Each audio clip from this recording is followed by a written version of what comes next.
उन्होंने जब परिचय पूछा कि मंडन मिश्र के घर का परिचय बताया आप मुझे, तो उन स्त्रियों ने बड़ा सुंदर कहा कि जिसके घर के द्वार पर मैनाएं जो है चर्चा परिचर्चा करती हो ब्रह्म सूत्र की, तो निश्चित मानो कि वही मंडन मिश्र का घर है। और जब वही मंडन मिश्र का घर है तो निश्चित सी बात है कि वहीं पर तुम्हें मंडन मिश्र मिलेंगे। द्वार पर पहुंचे, जब द्वार पर आए तो देखा द्वार बंद है, द्वार पर द्वारपाल खड़े हैं। तो द्वारपालों से उन्होंने कहा भाई हमें मिलना है। बोले आज के दिन हमारे स्वामी नहीं मिलेंगे। बोले क्यों नहीं मिलेंगे? बोले इसलिए नहीं मिलेंगे क्योंकि आज मैं अपने पिताजी का श्राद्ध कर्म कर रहे हैं, और जब श्राद्ध कर्म कर रहे हैं तो श्राद्ध कर्म में हमें किसी को अनुमति नहीं हो, अंदर श्राद्ध कर्म चल रहा है। तो आकाश मार्ग से स्वयं शंकराचार्य जी महाराज श्री जी आकाश मार्ग से जो है आज मंडन मिश्र के आंगन में उतरे। तो देखा, क्या देखा कि वहां पर तो वेदव्यास जी महाराज और जैमिनी ऋषि दोनों और बड़े बड़े ऋषि लोग स्वयं मंडन मिश्र के यहां पर श्राद्ध कर्म को करवाने के लिए आए। और जब देखा तो उन्होंने मंडन मिश्र ने एक सन्यासी को देखा, तो सन्यासी को देख करके बड़ा कुपित हुआ। बोले तू बिना आज्ञा कैसे आ गया रे मंडी? बोले तू कहां से बिना आज्ञा के आ गया है, और बिना आज्ञा के तू हमारे इस श्राद्ध कर्म में तू सम्मिलित कैसे हो रहा है? तो उन्होंने अपना परिचय दिया। बोले भाई भिक्षा तो दोगे? बोले क्या भिक्षा चाहिए? बोले शास्त्रार्थ की भिक्षा चाहिए। बोले ठीक है, आज का दिन छोड़ो, हम कल तुमसे शास्त्रार्थ करेंगे। दूसरा दिन नियत हुआ, और दूसरा दिन जब नियत हुआ तो दूसरे दिन जब दोनों लोग बैठे, एक तरफ शंकराचार्य जी महाराज और दूसरी तरफ मंडन मिश्र, और दोनों में जब शास्त्रार्थ प्रारंभ हुआ तो दोनों के शास्त्रार्थ में मध्यस्थता कौन करे, कौन इनका जज बने, कौन निर्णय ले?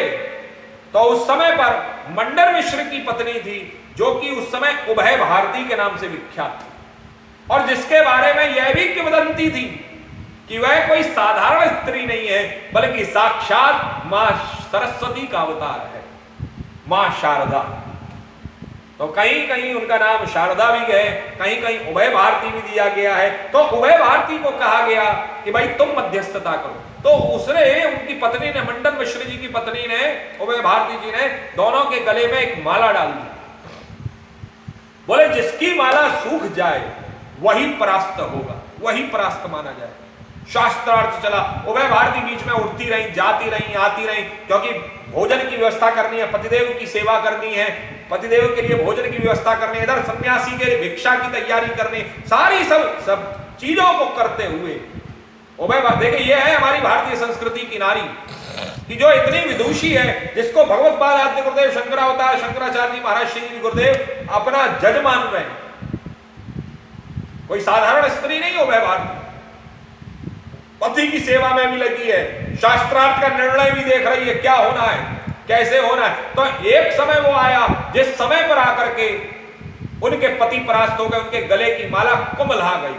उसी समय शंकराचार्य जी महाराज जी ने प्रसन्न होकर के कहा चलो भाई मंडन मिश्र परास्त हो गए, चलो अब हमारे साथ हमारे शिष्य बनो, हमारे लिए कार्य करो। जैसे ही उठने लगे सर को नीचा करके, उसी समय उभय भारती ने कहा प्रभु, बोले क्या? बोले क्षमा कीजिए, अभी आपने आधे अंग को परास्त किया। बोले मतलब? बोले मैं वामांगी हूं, अभी ये आधा अंग है, अभी आप मुझे भी परास्त करें तो आप इन्हें ले जा सकते हैं। माला सूखने का क्या तात्पर्य महाराज जी? माला सूखने से पराजय का क्या तात्पर्य है? माला सूखने से क्या तात्पर्य है? मतलब कि वे पराजित हो गए। माला सूखने का तात्पर्य वह माला कोई साधारण माला नहीं थी महाराज। पहली चीज, वह उभय भारती के द्वारा प्रदत्त की हुई गले में डाली हुई माला होती। माला कब सूखती है? जरा विचार कीजिए। माला सूखती है गर्मी की वजह से। किसकी वजह सूखती है? गर्मी की वजह से। जब व्यक्ति शास्त्रार्थ करता है, शास्त्रार्थ करते करते जब उसे ये स्वतः ये आभास होने लगता है कि मैं हार रहा हूं, तो हारते हुए उसकी मानसिक अवस्था, वह उसके अंदर एक ज्वाला सी क्रोध की अग्नि भड़कती है। उस क्रोध के ताप से मानसिक रूप से वह पराजित सोच रहा है कि मैं पराजित हो रहा, मैं पराजित हो जा, तो उसके अंदर क्रोध की ज्वाला जब बढ़ती है, तो गर्मी का जब ताप बढ़ता है तो वह उस माला को सुखा देती। इस कारण से वह माला सूख गई। और जब वह माला सूखी, अभी समय नहीं है महाराज जी, नहीं तो बहुत बड़ा वृत्तांत है माला सूखने का। जी। तो माला जब सूखी, तो माला के सूखने के बाद उभय भारती ने कहा कि अभी आपने आधे अंग को परास्त किया है, अभी पूर्ण अंग को परास्त नहीं किया, आप मुझे परास्त करें फिर उसके बाद में जाए। तो भगवान शंकराचार्य जी बोले आओ बैठो देवी, आओ आसन ग्रहण करिए।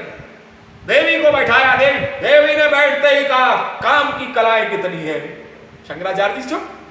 शंकराचार्य जी कहे बोले देवी क्या आप प्रश्न कर रही हैं, ये प्रश्न उत्तम नहीं है। बोले नहीं, क्यों क्यों उत्तम नहीं है? क्या पुरुषार्थ के जो 4 पुरुषार्थ हैं उनमें ये काम पक्ष नहीं है? आपने काम को क्या विषय भोगों की ही साधना माना है? बोले काम की कलाएं बताएं, काम के स्वरूप बताएं, काम कौन से अंग पर, किस जगह पर, कहां पर, कैसे, बहुत सारे प्रश्न किए। शंकराचार्य जी चाहते तो उत्तर दे सकते थे, लेकिन उन्होंने सन्यासी धर्म को जानते हुए उन्होंने उसको प्रणाम किया। प्रणाम करके कहा देवी जल्दी से जल्दी आऊंगा और मैं आपके इन सारे प्रश्नों का उत्तर दूंगा। वहां से खड़े हुए और एक राजा जो कि मर गया था अमरूक देश का, और उस राजा के शरीर के अंदर पर काया प्रवेश लिया और पर काया प्रवेश करके 1 महीने की अवधि में जा करके उसके अंदर विराजमान हुए, काम की सारी कलाओं को जाना, वहां से लौट करके आकर के अपने शरीर में प्रविष्ट हुए और शरीर में प्रविष्ट होकर के उन्होंने उभय भारती के सारे प्रश्नों का उत्तर दिया और उसको परास्त किया। और वहां से अब यही मंडन मिश्र को उन्होंने पट्टाभिषेक किया और मंडन मिश्र सुरेश्वराचार्य के रूप में विख्यात हुए।